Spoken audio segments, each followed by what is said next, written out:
Bladiabi, Wambanyadin Omanye Kemba Blema TV.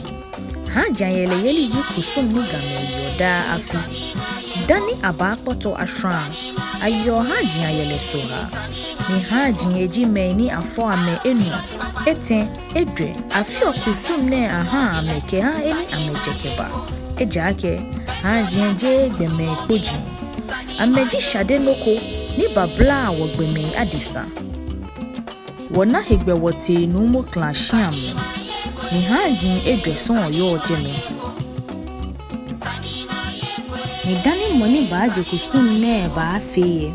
Echo hajin enyo. Eten no ekumene atarashi. Ni afion ame abaklei. Ke awoba atan. Ashio utoke ino wawojin. Ni luse ahua umoke folo. Ke niye ni shrotu.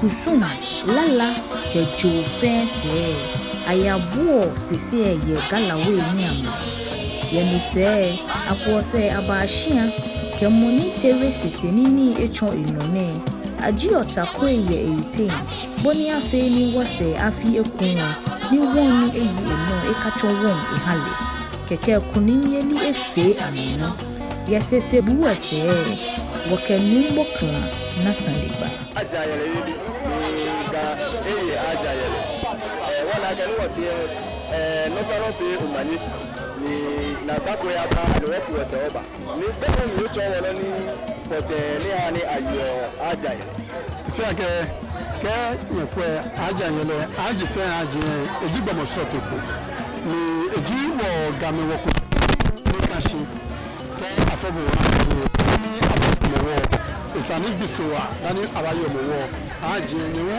abajanya ni anyeni ba na wo awo ba ye gbefono awo ba ime ba ju ba mo ke be bi e ba ju e ba bi be ma se mo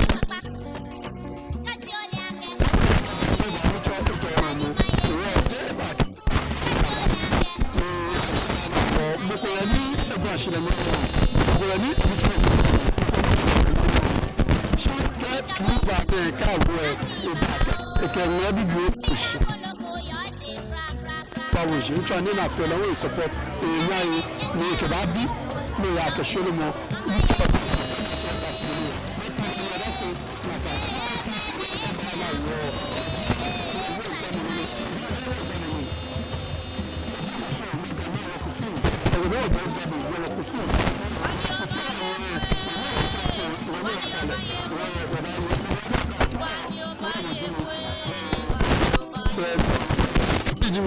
Afomi aje dada we wuro mo Nye mapa yeli etumo obakola ya kekolo isto sala chef we mo fe mo opini no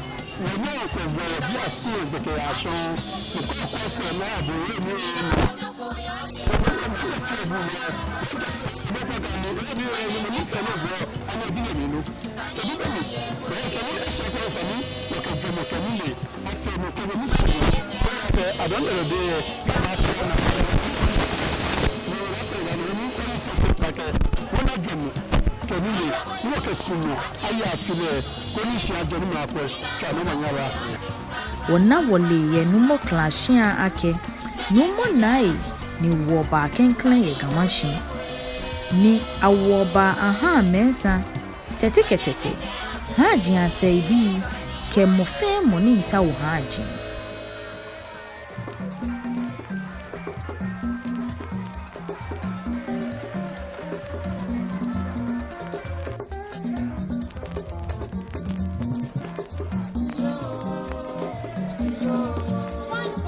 Ori, I'm not